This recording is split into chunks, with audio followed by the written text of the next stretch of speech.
everybody. This is New Song Live. First time of the year. We're in January 2026. We got to get used to that. I'll introduce Tom Capps to my right. My name is Lane, and if you've not met me before, and this is Connie, and this is Tara. And so we're talking, we're starting the year off with, we're still in Luke chapter 2. We've talked about Jesus presented in the temple. We talked about Simeon, you know, there was kind of an interesting thing because he was just a person. It doesn't say he was a priest, but he happened to be in. The Lord said, "Go to the temple" on that particular day, and he saw Jesus and Joseph and Mary. And the Lord had told him that he would not die prior to seeing the promised Messiah. And so he gets the baby in his arms, and he blesses him, and he says, "Lord, let your servant depart in peace, because my eyes have seen the glory of the Lord," the promise. It's kind of interesting that he heard the Lord say, "Go to church," that particular day. It doesn't say it was the time of the evening sacrifice or morning or anything like that. He just went to church. I think it was one of those things that, there's extra things that are happening during the church, and it doesn't necessarily happen at service time. So they were circumcising. I don't think that was in the part of a service, circumcising Jesus on the 8th day. That was the deal. And so they were there. Simeon saw him, and he began to prophesy over him, because he saw and he recognized. And I would just say we're going to really hone in on this thing. Recognizing the blessing of God, recognizing the supernatural moving of God in our lives is a big deal, because there's a lot of supernatural stuff that's happening. And I'm getting into this study, and I'm thinking, yeah, though that was a time, Lord, when you really were there, and I did not appreciate it appropriately and understand what it was. There are miracles happening all around us, and we want to make sure that we understand what they are. So he heard that. So, and then he heard, Joseph and Mary were absolutely, it says that they were amazed by what was being said about their son. Now, why do you think that is? Why do you think that was? See, they had the angel announcement to shepherds. The shepherds relayed that and said, Mary probably said, "Why are you here?" If you're having a baby, you're probably not necessarily wanting to, have a bunch of people show up, 10 minutes later or something, or during. I don't know. It was later. It has been born, so it was after that. And they were telling them about the angel announcement, the proclamation, unto us is, going back to Isaiah, "For unto us a child is born, unto us a son is given, the government shall be upon his shoulders," and so on. And then they had Simeon talking to him. And it says that Mary and Joseph, they were just wondering about that. Why would they be wondering? Anybody? Do we always recognize the hand of God in our lives? Do we? Not always, but I kind of wonder if their wondering was, is this, right time, right circumstance? That sometimes, sometimes when I wonder about something, it's like, wow, Lord, how did you bring all this together? You obviously purposely planned. And so, I don't know if their amazement was that the man was giving them a prophecy, or was their amazement, Lord, you're so on time. You're so perfectly timed with what you do, because they both had that confirmation. Right. I understand what you're saying. I think we had the angel announcement to both Joseph and Mary, so they knew what was happening. Right. The baby was born. They knew who he was. Mm-hmm. His name shall be called Jesus. They gave him all those details. But I think the wonder and amazement, you're right, was, wow, that really happened. And it's really here. I can't hardly believe it. It's just it's a little overwhelming, So have you ever been overwhelmed by the goodness of God? What do you think? I think he wants to do that. We're going to talk about an open heaven today, at 10 o'clock. And that is, I'm just telling you, that's the place where the miraculous happens. And we're going to pursue that with 21 days of Daniel fast. We're going to start on the 11th, Fire and Freedom Night. That's what we're going to do. Okay. So how God works his will on earth. The first thing to talk about is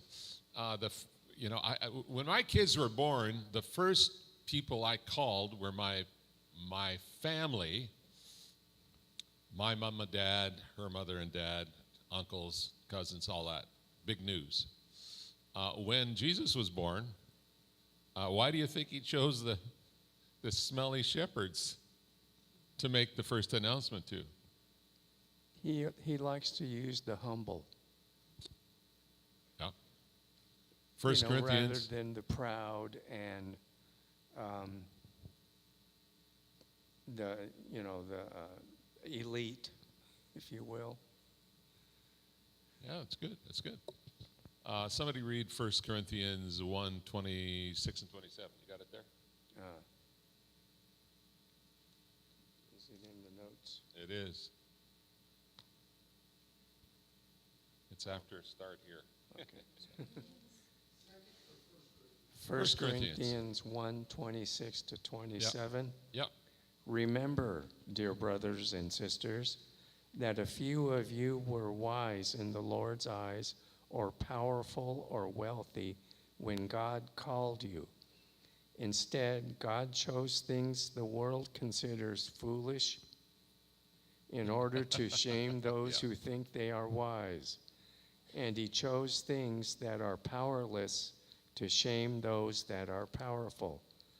God chose things despised by the world, things counted as nothing at all, and used them to bring to nothing what the world considers important. Interesting. So what is he saying there? Connie, what you got?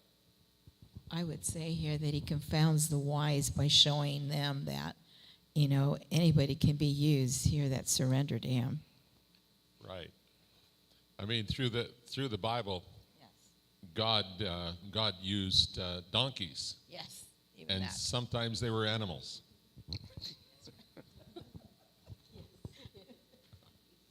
I mean, I'm just saying, he'll use who's available. I just like that because we all qualify for being used. If you feel like, this is something that you are, is too high and holy for you and so on and so forth, when you're available and your heart is right before the Lord, he'll use you. And it doesn't matter what other people think about that. Not at all. Fact is, in James 4:6, somebody go ahead and read that. And he gives grace generously, as the scriptures say, God opposes the proud, but he gives grace to the humble. Wow. So pride is a sure way to get God being opposed to you. When you think you're all that and a bag of chips or whatever they say, whatever the kids say, I don't know. Then it's the time you'll realize you're really not very much at all. And I would say this, the big deal, the takeaway is, if you're going to be used of God, you have to get to the place where you're usable. And lots of times that is wrecking your pride. Getting to the place where, David had, he was a strong man and so on and so forth. It took him years after he was anointed king to become king of both Israel, of all of Israel, because God had to do a work in his heart before he was able to use him to do what he intended to do. And that's the same. When I see somebody coming through the door that's really full of themselves, I think, well, okay, God can use them at some time. But be careful now because, God's going to be doing a little bit of work on them. And he puts sandpaper people in our lives to help knock our rough edges off. Yeah? Okay, so God works through humble people, and unlikely circumstances so that he gets the credit. So there's no doubt it had to be God, all right? And to show that God is no respecter of persons, that's in Romans 2:12. We don't have to read it, but the idea there is he uses unlikely people to do his best work. He uses people like for the Azusa revival, and it's a one-eyed black man because, and I love that story because God takes somebody that in that society was not thought to be able to be used to turn the world upside down, and he just said, I can use anybody. I'm looking for somebody who's after my heart. I don't care what the color of their skin is or their background or whatever. I mean, he was even forbidden from attending Bible school by some of them because he couldn't be associated with white folks. It was that bad. But God chose him out of all the possibilities, said, that's the man whose heart is right before me, and I'm going to do some of the biggest things that we've ever seen in America. And you notice that he does that a lot of times, even in the spirit of revival. Whenever there's been a revival that's broke out, a lot of times it's been someone who's just been prayerful and broken and saying, God, whatever you have, that's what I want. I desire you more than anything. And that's the one he uses. And the scholars are looking on going, how did he pick you? And that is usually the way God goes, because it does confound the wise, one, and two, great moves come out of that humility and that heart. And so, I think that we have to watch how we look for people, because sometimes we're amazed by all the credentials and all the goods that they have. They've got this package deal coming with them, but they may not be that humble guy that God's sent that's going to, bring you where you need to go. I'm thinking of the Apostle Paul. He had all the credentials, very smart, very, learned, but God had to knock him off his horse and do a work in his heart before he became usable. That was the same with David. That was where I was trying to make. I mean, he was thought unlikely by his family. He said, well, the prophets come to be with us and so on and so forth. And I can't remember where he said anoint a king or something like that, but he wasn't even thought worthy of calling to dinner. But he was the one that God chose. And look at who Paul had to hang around with. He had fishermen who had walked with Jesus. Yep. And because they had walked with Jesus, they got the countenance of Jesus and they understood the heartbeat of Jesus. And Paul was understanding it from his theologian mind, but they understood it from the heartbeat of Christ. And so I think he had to learn how to soften a little. And then he probably, with his edges, probably brought a little bit of texture to them as well, as far as, study a little harder. There's no doubt. Yeah, There's no doubt. I think so. Paul sometimes strikes me as someone who definitely kind of roughs it up a little bit. So, so how did God use Paul? I mean, we wouldn't be here unless God used Paul. Any Jewish people here? Part Jew, something. Okay, all right, yeah, okay. Norwegian doesn't qualify. Paul was a very learned person, and he was very respected. That's why he could give a command and they would do it. That's why Stephen died, because Paul said, I don't like this guy, I don't like what he stands for. Yep. I mean, so he had some power behind what he said and did, and some respect. But which is also why when he converted, it was such a huge thing, because everybody knew that guy, this guy was he was still radical, but he was radically changed too. And so he kind of had to adjust to his changes as much as they did, because they weren't used to this guy. And really, he wasn't either. He had to conform. It's kind of interesting. They were saying, I'm not sure that I want to hear Paul because he's killing Christians. What are you doing bringing him here? Talk about an unlikely prospect for writing most of the New Testament, and he was called specifically by God. The other fishermen and so on and so forth, and Luke and all that. God spoke to them directly. Well, God spoke directly to Paul. That's why he calls himself the apostle out of the order of of the early apostles, but he's an apostle as well, because God himself pulled him aside, knocked him off his horse, dealt with him, and continued to deal with him. But his personality was brash to the point. He was extremely effective, and they wanted to kill him in more than one place because he was getting up in their grill and he was telling it like it was. And so, it seems like there's a couple, when he went off to Tarshish, then the church had peace. It was kind of interesting. Hi, I'm Wilma. What I've learned in Bible study is that, like you said, Paul was a brash man, and he was very well educated in the Jewish law. And then when he went on the road of Damascus and he was blinded for 3 days, I believe, right, Pastor? 3 days. And then after that, he became intimate with Jesus like he does to us. We're brash sometimes until he works on us and keeps us complete and makes us whole and everything. Then become so intimate with Jesus that we change. We become lovers, we become likers, we become whatever.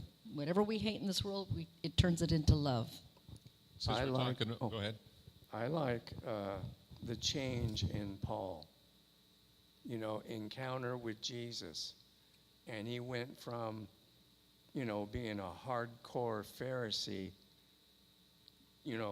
Torah, that's it, and all the other things that the Pharisees added to that, and making it miserable and, toe the line to love one another.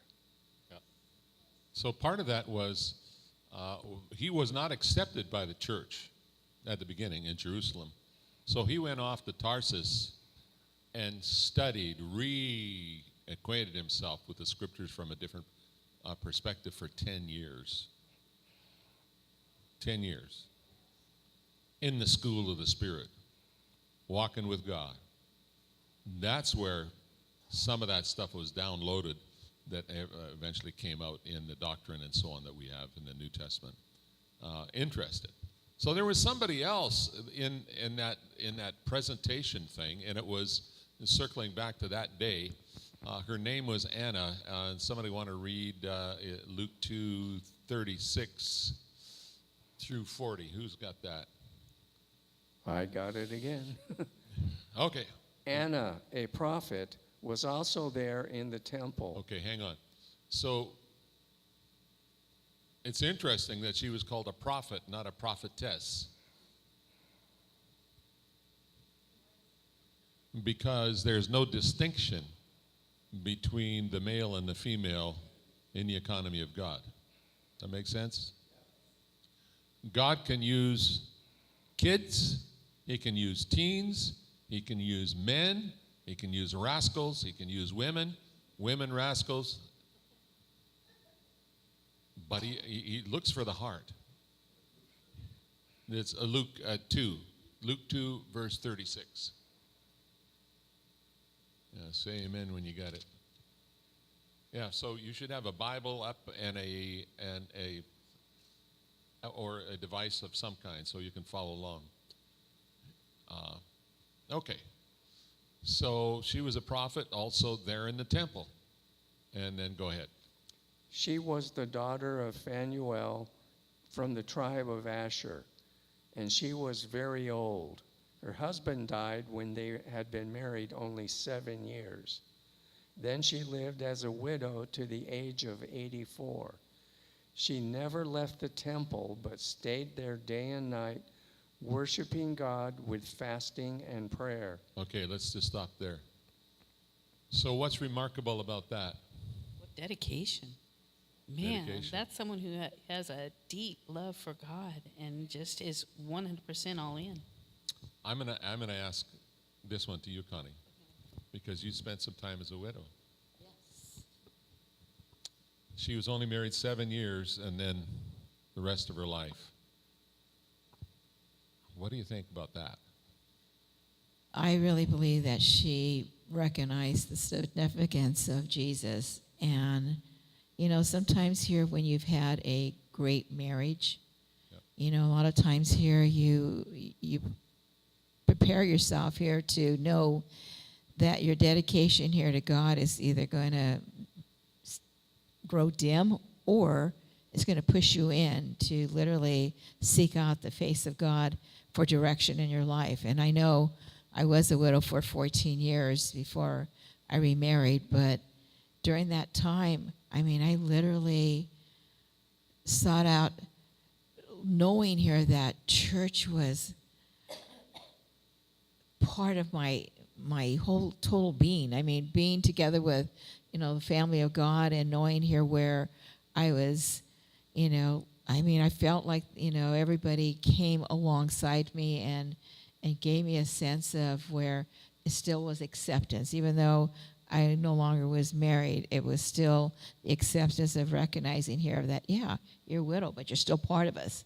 And I think a lot of times here where I did find here that the couples that we did hang out with were no longer interested in involving me in anything. But I understood it to some degree, knowing here that it was the two that, just two of us here that made it a team to join other people that were together.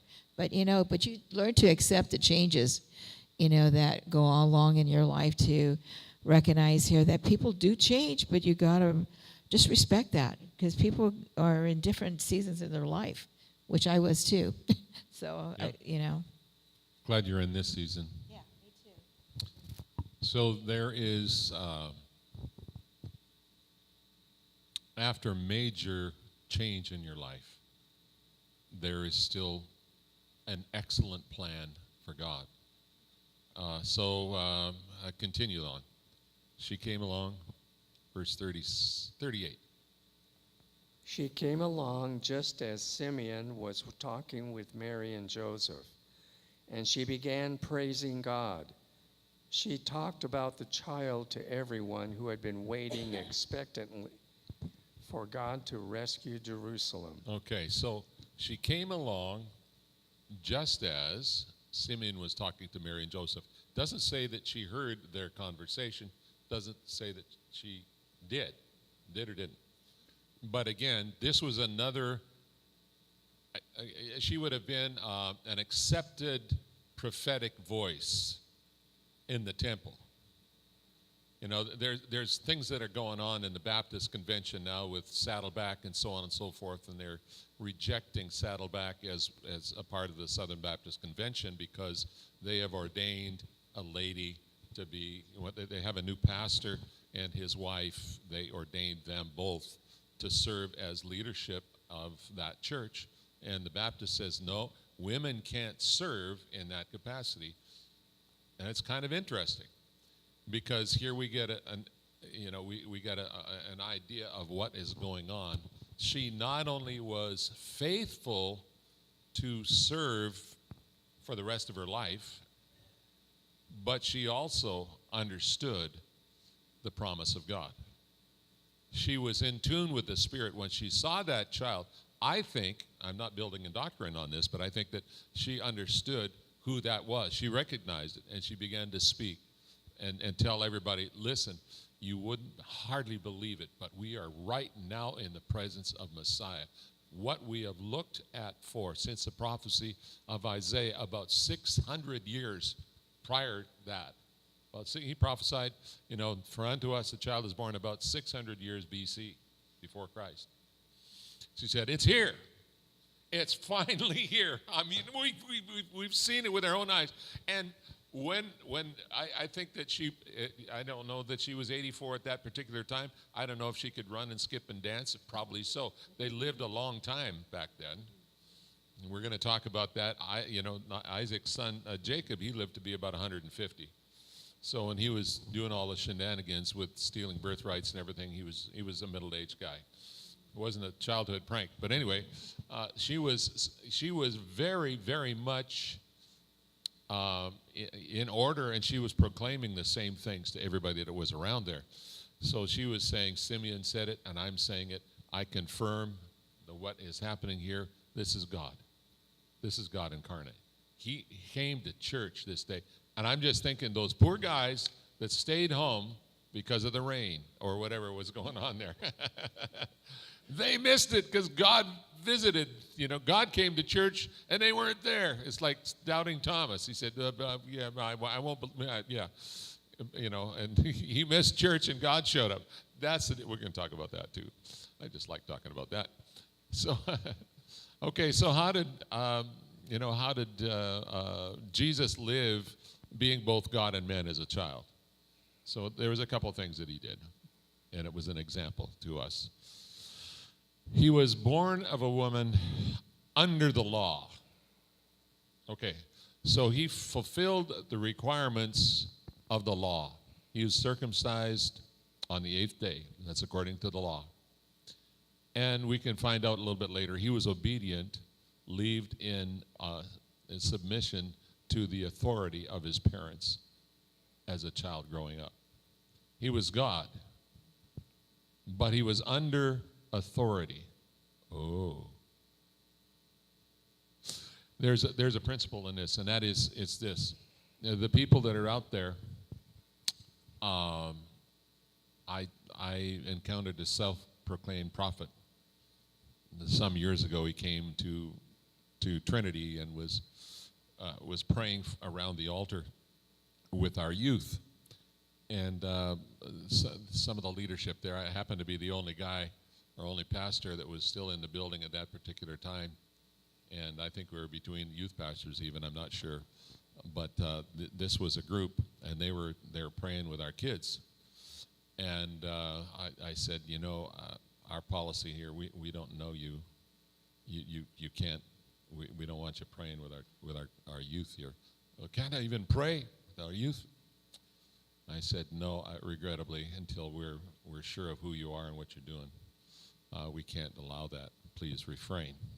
So the idea was, and you were probably there at that particular time. They came in. And I said, well, who are you? I talked to one of them, and he said, oh, my name is so-and-so. And I said, well, what? And I'm Apostle so-and-so. And I said, Apostle? Oh, glad to meet you. I've never met an apostle before. I hear about Paul and the shipwrecks and the stoning and the beatings and the jail time and all of that. I said, so how did you get to be an apostle? He says, well, you've heard of the fivefold ministry, haven't you? And I said, oh, yeah, absolutely. You believe in it? Yes. So he said, well, I looked at all the fivefold, pastor, teacher, prophet, and so on, evangelist. And he says, and I like the idea of being an apostle, so I'm that guy. And I thought, I don't think so. Stop praying for our youth. Turned out that they were recruiting for a cult. And they ended up taking about 4 of our youth. Some were gone for years in something that was so far from God. It was an amazing, amazing thing. I am very leery personally because God is whatever you think about the pastor, there's a responsibility before God to watch over the flock. It's so somebody that's out there without a covering, I just tend to say, I don't think, because if there's no accountability, then there's no authority. It's like Cornelius said, was the centurion. He said, I'm a man under authority, and I have authority because I'm under authority. Jesus had authority because not only was he under the authority of his Father, but he also set the example of being under the authority of his parents as long he was like a minor child. That makes sense? So I'm just saying, this is for free. If somebody comes and is, doing this or that, and it looks good and sounds good, so on and so forth, if they don't have a covering, be very careful. When we started the church, we had a problem in getting through all the issues with the government and with our Assemblies of God. There was a lot of things that had to be satisfied before they figured that we were ready to do something. And I had the advice of a lot of people, and they said, well, why don't you just get started? Forget all this. I said, well, I really believe very strongly that I need to be under authority.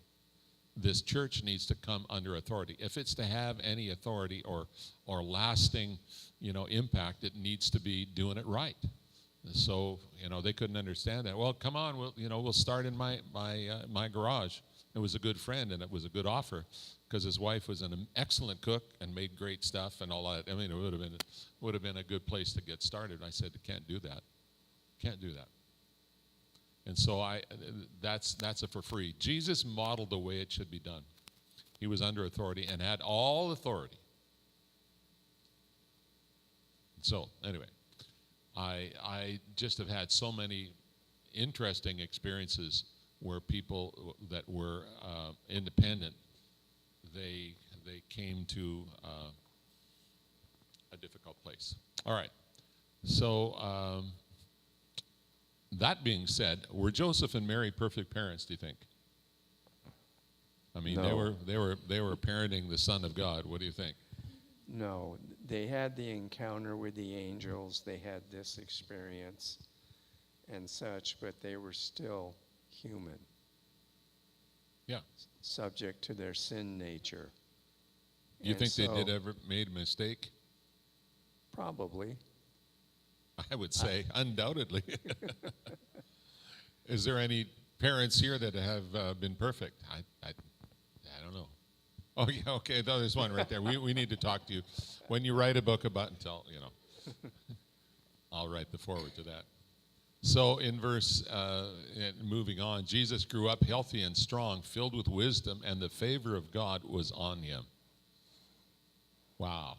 Both of those attributes would have been noticeable to all that came in contact with him. So he was growing in the normal way, and because he was under the authority of his parents, the wisdom and favor of God was on him. There is something to be said, and it's in Romans, submit to the authorities that are over you. It's talking about don't get a ticket and mouth off to the policeman, that type of thing. They're under the government. Don't despise the government because they're there because God put them there. If you don't agree with them, pray for them. But don't waste a lot of time kind of condemning them and all of that. You need to, you just need to pray for them. You don't have to like what they're doing because sometimes it's just not good. But, it's a doctrinal thing or something like that, but don't despise them because they need, they need prayer. All right. I like the idea of us following Jesus' example and grow in wisdom, Ooh, yeah, knowledge, that's good. and what are those things that are going to cause that to happen? Personal Bible study, but also coming to the church and getting good instruction, and fellowship, serving one another, and and all these things that Jesus experienced as a child, we can extrapolate from those in the body of Christ. It's perfect. I don't think there's any perfect church leaders either. No perfect pastors. We all make mistakes.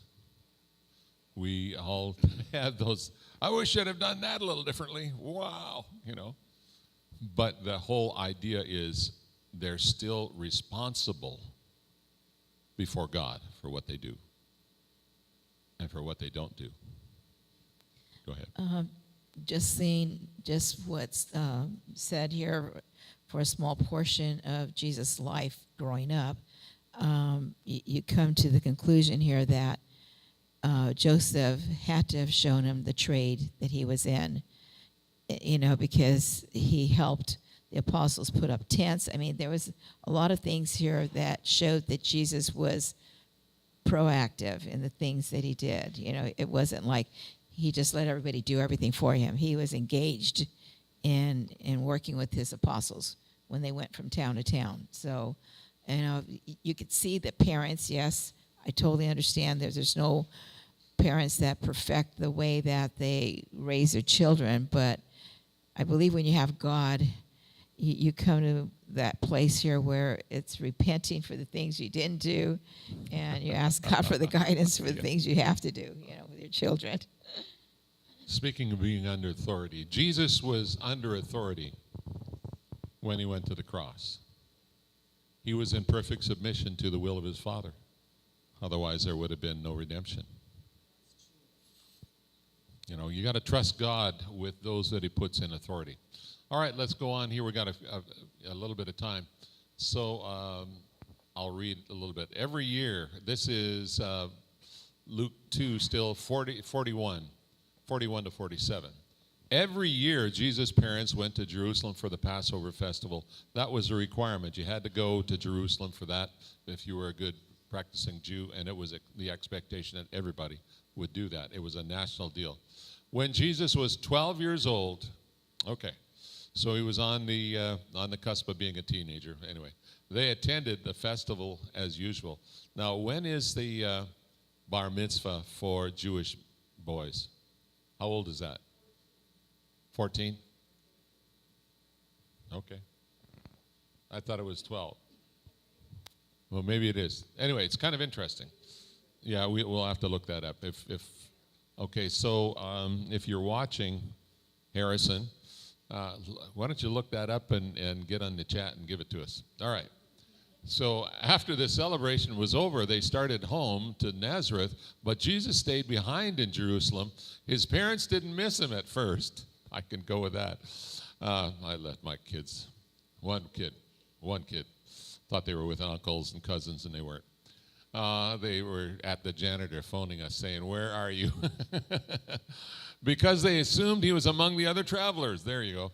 But when he didn't show up that evening, they started looking for them among their relatives and friends. And when they couldn't find him, they went back to Jerusalem to search for him there.